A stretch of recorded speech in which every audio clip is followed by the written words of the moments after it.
अस्सलामु अलैकुम वरहमतुल्लाहि वबरकातुहू। मुंहिंजा अज़ीज़ दोस्त ऐं भाइरो, अॼु असां पंहिंजे हिन मुआशरे ते ग़ौर कयूं त असांजा केतिरा ई मुस्लमान अहिड़ा मौजूदु आहिनि जेके ग़ैर मुस्लिमनि जे अफ़आल खे, ग़ैर मुस्लिमनि जे अमाल खे पंहिंजी ज़िंदगी में आणे इहो था सम्झनि त को असां वॾो कमु करे छॾियोसीं, जेको कमु हिते केर बि नथो करे सघे।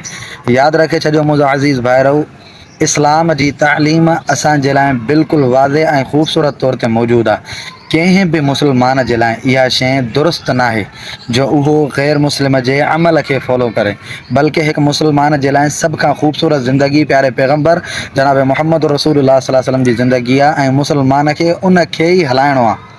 बल्कि कंहिं ग़ैर मुस्लिम जी ज़िंदगी जे मुताबिक़ पंहिंजी ज़िंदगी गुज़ारण जे हवाले सां नबी अलैहिस्सलातु वस्सलाम त असांखे हिकु ख़बरदार कयो। नबी अलैहिस्सलातु वस्सलाम से बुख़ारी जी रिवायत आहे, इमाम बुख़ारी रहमहुल्लाह ज़िक्र कई आहे। सैयदना अबू सईद ख़ुदरी रज़ी अल्लाह ताला अन्हु हदीस जो रावी आहे। फरमाए थो नबी अलैहिस्सलातु वस्सलाम फरमायो लतत्तबिउन्न सुनन मन कान क़ब्लकुम। नबी साईं फरमायो त हिकु ॾींहुं तव्हां ते अहिड़ो ईंदो जो तव्हां यहूदियुनि ईसायुनि जी ज़रूर ब ज़रूर पैरवी कंदो। नबी अलैहिस्सलातु वस्सलाम एतिरो ॿुधायो त शिब्रन बि शिब्रिन ज़िराअन बि ज़िराअन, जे अगरि हू हिकु क़दम अॻिते वधंदा त तव्हां बि हिकु क़दम अॻिते वधंदव। जे अगरि हू हिकु हथु अॻिते सुरंदा तव्हां बि हिकु हथु अॻिते सुरंदव। जो हो हिकु ॿांह अॻिते सुरकंदा त तव्हां बि हिकु ॿांह जेतिरो अॻिते सुरकंदव। हता की नबी अलैहिस्सलातु वस्सलाम एतिरे क़दुरु ताईं फरमायो लौ दख़लू जुहर रब्बिन लतबअतमूहु, जे अगरि उहे कंहिं ॻोह जे सुराख़ में बि हथु विझंदा त तव्हां बि ज़रूरु उन्हनि जी पैरवी कंदे कंहिं ॻोह जे सुराख़ में हथु विझंदो। यानी एतिरे क़दुरु ताईं ग़ैर मुस्लिमनि जी हिकु मुस्लमान नक़ाली कंदो।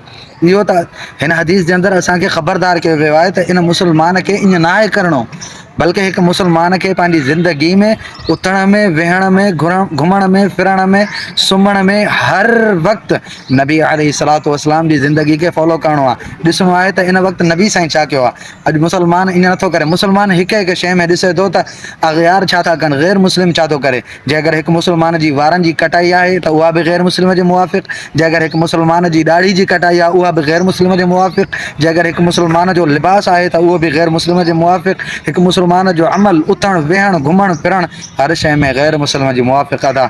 मुस्लमान तोते अफ़सोस आहे, तोखे त रसूलुल्लाह सल्लल्लाहु अलैहि वसल्लम जी पैरवी करणी हुई, तूं कहिड़े जहान में हलियो आहीं।